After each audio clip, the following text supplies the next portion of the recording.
आओ करें तैयारी 27 फरवरी की इस श्रृंखला के अंतर्गत मैं दिनेश चंद तिवाड़ी जेडी स्मार्ट लर्निंग पे आप सभी के साथ मिलकर कर रहा हूं उत्तराखंड बोर्ड के 2024 का प्रश्न पत्र।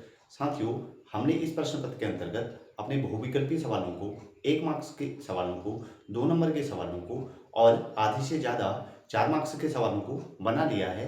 आज बचे हुए हम 4 नंबर के सवालों को सॉल्व करने जा रहे हैं। तो आइए देखते हैं कि 4 मार्क्स का अगला सवाल हमारे पास क्या बन के आ रहा है। यह क्वेश्चन नंबर होगा 20 और 20 का भी यह अथवा वाला सवाल होगा, क्योंकि इसका एक पार्ट हमने कर लिया था। इसमें यह कहा जा रहा है, सिद्ध कीजिए, prove that cos a upon 1 minus tan A plus sign A upon 1 minus cot A equals to cos a plus sign A. हमें प्रूव करना है cos a plus sign A. तो हम सवाल को सॉल्व करते समय सबसे पहले LHS को ले लेते हैं। हम सवाल को हल करने जा रहे हैं तो हम इसका LHS ले लेंगे। LHS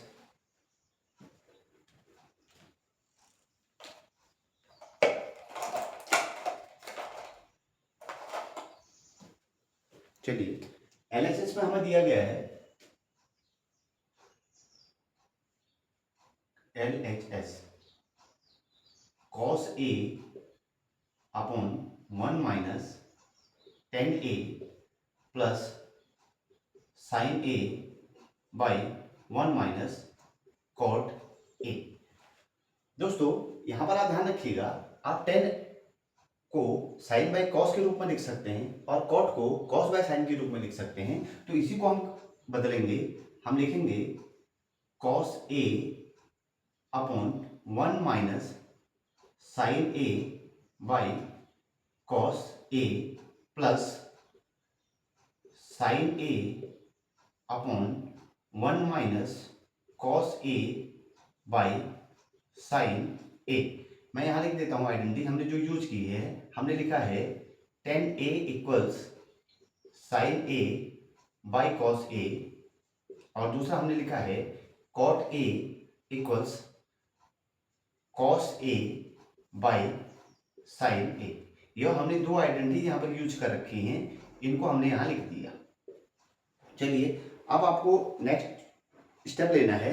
अब आप देखिएगा, cos a का 1 से मल्टीप्लाई करा दीजिए तो यह बनेगा cos a तो एज इट इज रखेंगे, अपॉन लिखेंगे, cos a 1 के साथ मल्टीप्लाई करेगा तो लिख देंगे cos a minus sin a अपनी जगह आएगा sin a by cos a, और प्लस का साइन रहेगा, sin a as it is रहेगा sin a बाई sin a 1 के साथ मल्टीप्लाई करेगा तो लिखेंगे sin a minus cos a upon sin a।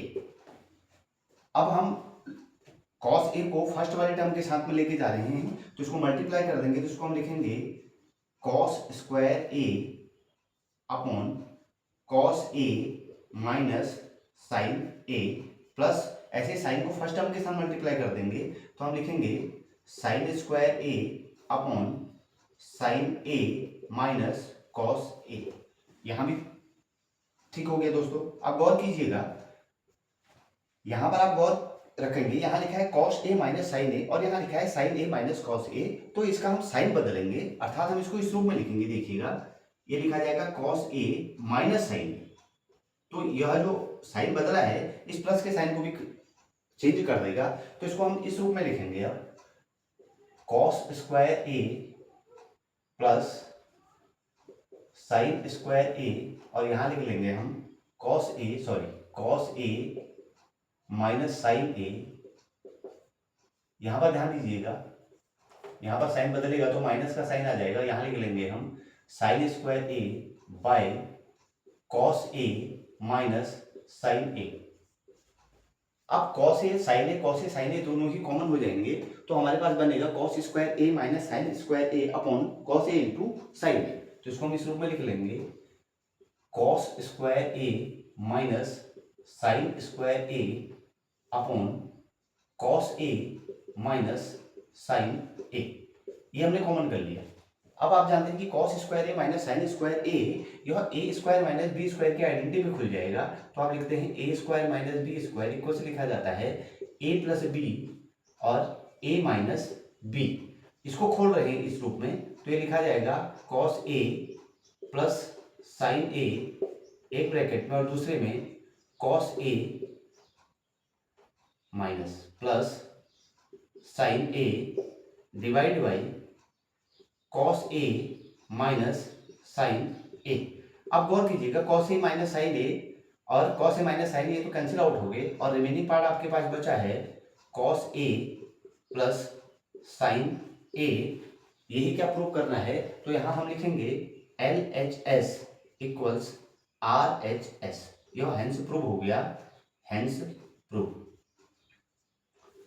दोस्तों यहाँ पर बड़ा गौर कीजिएगा, ये साइन कन्वर्जन का बड़ा सा यहाँ पर नियम है। आपके पास इसी को समझना है कि कॉस ए माइनस साइन ए लिखा है, उसके बाद आया है साइन ए माइनस कॉस ए।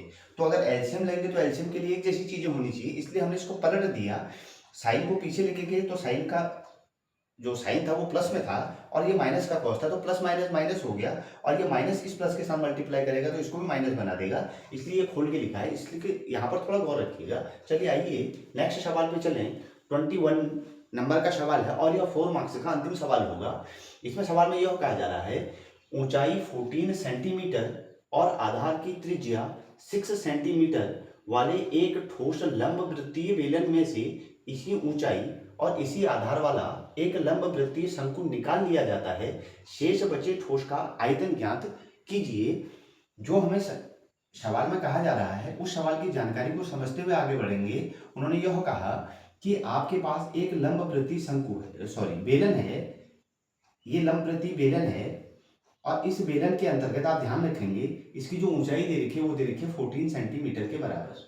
यह 14 सेंटीमीटर के बराबर इसकी ऊंचाई दे दी है और आधार की त्रिज्या ये आर बराबर दे दिया इन्होंने 6 सेंटीमीटर के बराबर। अब इन्होंने यह कहा इस लंबवृत्तीय बेलन में से इसी ऊंचाई अर्थात 14 सेंटीमीटर ऊंचाई होगी और 6 सेंटीमीटर की त्रिज्या होगी, इसमें से एक शंक्वाकार लंबवृत्तीय शंकु काट लिया जाता है। यह इन्होंने काट लिया। अब पूछा कि जो बचा हुआ ठोस है उसका क्या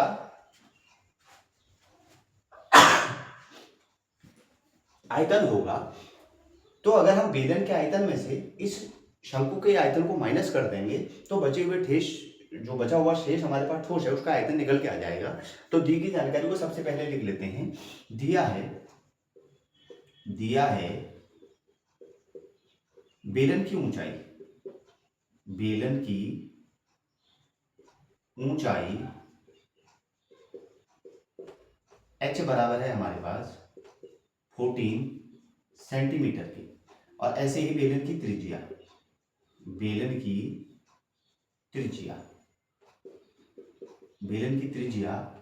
r बराबर है हमारे पास 6 सेंटीमीटर। ये दो चीजें उन्होंने हमारे को गिवन में कर रखी हैं। और अब उन्होंने यह कहा कि बेलन में से एक शंक्वाकार आकृति को निकाल दिया जाता है। तो यहाँ पर आप सबसे पहले यूज कर लेंगे बेलन का आयतन। तो आप सबसे पहले निकाल दीजिएगा बेलन का आयतन। बेलन का आयतन आपको फॉर्मूला पता है पाई आर स्क्वायर एच, यह फॉर्मूला रहता है बेलन के आयतन का। तो यहाँ यूज कर दीजिएगा, पाई को भी एज इट इज रख दीजिएगा क्योंकि पाई का यूज बाद में कर लेंगे। तो पाई और आर की जगह रखिएगा 6 का स्क्वायर इंटू 14, तो ये हो जाएगा 36 पाई इंटू 14। 6 के स्क्वायर को करेंगे तो 36 आ जाएगा, इंटू 14 कर देंगे। जो 14 छक्के होता है 84, 14 6 जा 84, 8 बचेगा, 14 3 जा 42 और 8 कर देंगे 50, तो 504 पाई सेंटीमीटर क्यूब आ जाएगा क्योंकि यह आयतन है। अब ये तो निकल गया हमारे बेलन का आयतन। अब निकाल लेते हैं शंकु का आयतन। तो जैसी जानकारी दी गई उन्होंने इसी ऊंचाई का अर्थात शंकु की ऊंचाई भी यही रहेगी। आप लिखेंगे शंकु की ऊंचाई h बराबर 14 सेंटीमीटर और शंकु की त्रिज्या r बराबर 6 सेंटीमीटर। अब यहां यूज करेंगे आप शंकु का आयतन। शंकु के आयतन का फॉर्मूला आप जानते हैं 1/3 पाई आर स्क्वायर एच होता है। तो यूज कर लीजिएगा 1/3 pi R square H, 1/3 pi R square H. Value put कर दीजिए 1/3, पाई को तो अभी ऐसे ही रख दीजिए, इंटू आर की जगह 6 इंटू 6 कर दीजिए और एच की जगह 14 रख दीजिएगा। यह सेंटीमीटर क्यूब के बराबर आएगा। 3 2 जा 6, तो ये हो जाएगा 12, यानी 12 इंटू पाई इंटू 14, तो 14 2 जा 28 और 14 1 जा 14, 2 ऐड कर देंगे 16, 168 पाई सेंटीमीटर क्यूब। यह हमारे शंकु का आयतन आ गया। अब हमने जैसा हमें सवाल दिया गया था, हमने ठीक उसी के अकॉर्डिंग चले। हमने क्या किया कि सबसे पहले बेलन का आयतन निकाल लिया, उसके बाद हमने शंकु का आयतन निकाल लिया। अब कह रहा है कि बचे हुए शेष ठोस का आयतन क्या होगा, तो बचे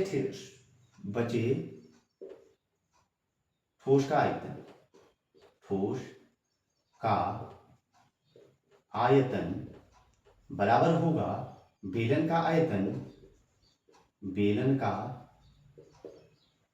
आयतन माइनस शंकु का आयतन, शंकु का आयतन।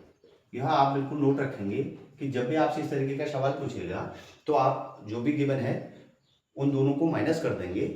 बेलन का आयतन हमने निकाला था 504 पाई सेंटीमीटर क्यूब, तो इसको लिख लेते हैं 504 पाई माइनस ये निकाला था हमने 168 पाई और ब्रैकेट क्लोज करके इसे लिख देंगे सेंटीमीटर क्यूब। अब माइनस कर दीजिएगा, पाई तो पाई रहेगी, 4 में से 8 निकाल नहीं सकते, इसको 14 बनाएंगे, 14 में से 8 निकलेगा तो 6 आ जाएगा।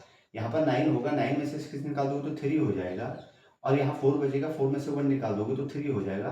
तो यह बन के आएगा 336 सेंटीमीटर क्यूब। यह हमारे इस क्वेश्चन का आंसर बन के आएगा 336 सेंटीमीटर क्यूब। तो साथियों आपने देखा कि बोर्ड आपसे 4 मार्क्स के सवाल किस रूप में पूछ रहा है, और 4 मार्क्स के जो सवाल होते हैं यह क्वेश्चन नंबर 17 से लेके 21 तक होते हैं। तो कुल मिला के अगर आप इनको काउंट करेंगे 1 2 3 4 एंड 5, अर्थात 20 मार्क्स के आपके सवाल होते हैं, 4 मार्क्स के सवाल। और आपने देखा कि 4 मार्क्स के सवालों को बनाने में हमें कितना समय लग रहा है। आपको बोर्ड एग्जाम की तैयारी रखनी है क्योंकि अब आपकी परीक्षा बहुत नज़दीक आ रही है। तब तक आप अपनी तैयारी को खूब मजबूती दें, हमारे चैनल पे आके अपनी स्टडी को और मजबूत करें। चैनल को लाइक करें, सब्सक्राइब करें, शेयर करें और कमेंट्स करें। Thank you very much.